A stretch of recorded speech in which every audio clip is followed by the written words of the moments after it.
Pryse het verlede week skerp gedaal, maar toe gebeur iets baie belangrik. Die mark het vinnig gestabiliseer en weer begin styg. Is dit 'n teken dat ons naby 'n bodem is of wag ons net vir die volgende skok? Dan hoor ons ook van baie koue weer in Rusland en Oekraïne, Brasilië se aanplantings wat nou in 'n kritieke fase ingaan en 'n groot Amerikaanse verslag wat op 31 Maart uitkom en alles weer kan rondskuif. Kom ons kyk gou, wat is regtig besig om die markte nou te dryf? Hierdie graanmarkoorsig word met trots aan jou gebring deur John Deere en Zematic Irrigation Systems.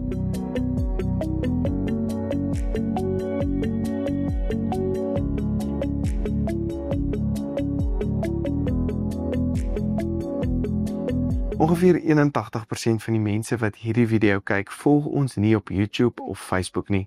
Gaan kyk gou of jy ons wel volg, dit kos jou niks nie en dis die maklikste manier om ons te help groei en hierdie inhoud aan die gang te hou.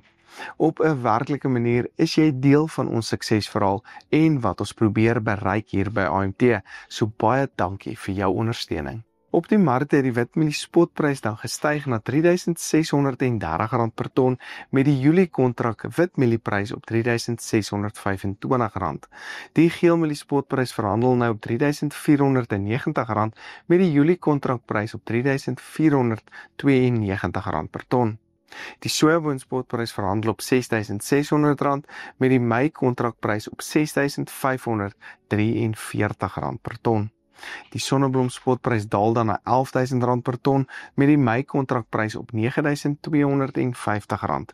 Die koring spotprys styg na R5.825 met die Desember kontrakprys op R5.945 per ton. Die sorghum invoerpariteitsprys geland in Durban staan dan op R4.711,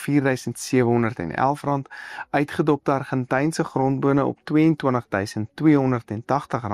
met die nuutste katoenprys wat so klein bietjie daal na R9.500 per ton. Laasweek het ons redelike slegte nuus uit Amerika gekry met die USDA wat eindvoorrade vir mielies, sojas en koring dan verhoog het in hulle verslag. Die markte het aanvanklik baie sterk gedaal, maar wat vir my baie positief was, is hoe vinnig pryse weer gestabiliseer het en toe begin opwaarts beweeg het. Dit sê vir ons dat die huidige prysvlakke reeds die groot aanbod uit Amerika en Brasilië in ag neem en daarop verhandel. Die volgende groot datum om dop te hou is die 31ste Maart, wanneer Amerika se aanplantingsintensiesverslag uitkom. Dit kan weer 'n beduidende markskuiwer wees, afhangend van hoe die mielies en sojas se oppervlaktes lyk teenoor wat die mark natuurlik gaan verwag. Daar is ook sprake daarvan dat verdere ondersteuningspakkette aan Amerikaanse boere gegee gaan word weens die lae huidige pryse en lae winsmarges. Ek stem nie noodwendig daarmee saam nie, want dit kan die probleem van ooraanbod net vererger. In 'n vrye mark werk dit eenvoudig. As die marges te klein raak, word produsente ontmoedig om te plant of marginale gronde word nie geplant nie, aanbod begin afneem en pryse ondersteun weer hulle self. Sodra daar egter ingemeng word soos hierdie toestand, kry ons weer meer aanbod en pryse wat dan langer laag kan bly. Ook vir ons plaaslike produsente natuurlik 'n negatiewe impak hê. As ons net na hierdie faktor kyk, lyk dit of pryse die huidige laer vlakke vir die volgende tyd kan handhaaf. Gelukkig vir ons is dit nie die enigste drywer wat pryse nou beïnvloed nie. Wêreldvraag bly baie goed vir al families en weerstoestande speel steeds 'n enorme en onvoorspelbare rol. Brasilië se aanplantings is nou in 'n kritieke fase en enige probleem daar kan internasionale pryse vinnig ondersteun. Ons plaaslike weer raak ook nou al hoe belangriker en as iets hier of in Brasilië dan skeefloop, kan ons 'n vinnige draai in hierdie markpryse sien. Die wisselkoers lyk tans of dit op 'n sterker vlak kan bly, so ek skat nie daar gaan baie ondersteuning van hierdie kant af kom nie, al is dit altyd 'n wildcard as ek die Engelse woord so kan gebruik. Dan is daar nog twee dinge in Amerika wat interessant is om nou dop te hou. As hulle weer beeste vanaf Mexico mag begin invoer, kan dit die vraag na voer verhoog en help om van hulle voorraadvlakke binnelands ook op te eet. En as beleid rondom ethanol-inmenging ook dan verander, kan dit mielie, sojas en sojaoliepryse veral ook weer ondersteun. Amerika is duidelik besig om meer plaaslik te begin verwerk, binnelandse verbruik te verhoog en minder afhanklik te raak van uitvoere na China. Dit kan oor die volgende paar jaar die wêreldgraanmarkte se landskap wesentlik verander. Dan is daar berigte van baie koue toestande in Rusland en in Oekraïne en kan dit koringpryse ondersteun, maar op hierdie stadium is daar nog geen bevestigde grootskaalse skade nie. Rusland bly steeds 'n dominante rolspeler met groot uitvoervoorraad en dit hou die koringmark onder geweldige druk. Sou daar egter bevestigde skade wees, kan sentiment vinnig in hierdie mark ook begin draai. In die sonneblommark het ons verwag dat daar bykans niks oordragsvoorraad gaan wees teen die einde van Maart plaaslik nie en het pryse dus baie hoog gebly rondom die R11.000 merk. Daar is nou 2 sonneblomskepe wat wel inkom, een het reeds geland en dan word daar een in Februarie verwag. Dit op hulle eie het nie regtig markte erg laat skuif nie, maar daar word nou 'n derde een ook beplan vir Maart maand, wat saam met ons eerste plaaslike lewerings nou pryse daar vinnig laat kan begin daal.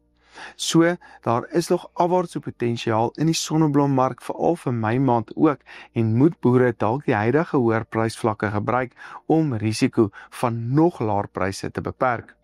Ek het dan met sê De Villiers van Grainwes, een van die voorste traders in die land, gesels en is sy raad om in oestyd dan weer lank futures te gaan, want persmarges vir die nuwe seisoen is tans baie goed as gevolg van hoë sonneblomoliepryse in Europa. As jy dalk 'n strategie saam met hom wil beplan, kontak hom gerus op 083 445 1987. Hy sal jou verseker daarmee kan help. Om op te som, ek dink nie dat pryse noodwendig skerp gaan opskiet nou nie, maar vraag is steeds baie goed en as daar enige aanbodsprobleme gaan kom, kan dit pryse baie vinnig laat styg. So hou moed, ek dink daar is nog baie interessante goed wat met die markte gaan gebeur hierdie jaar en is daar nog steeds baie opwaartse potensiaal. Ons 'n interessante nuus wat uit Afrika ook kom met die DRC wat moontlik bietjie meer van ons meel kan invoer en as gevolg van load shedding en hoë verwerkingskoste in Zambië. So dis dalk iets wat vir ons addisionele ondersteuning aan ons witmielie-mark kan bring en ons het gesien dat witmielies en geelmieliepryse dan bietjie verder uit mekaar beweeg het die afgelope week of so. So dalk kan daar nog 'n Afrika element ook ons markte verras. Moenie hierdie Zematic aanbod misloop nie. Spesiale promosiepryse op Zematic se 9500p en 7500p spulpunte met volledige spulpunt, pomphuis en pyplynstelsels ook beskikbaar. Finansiering deur Standard Bank maak dit nou makliker om te belê in gehalte wat vir jare hou.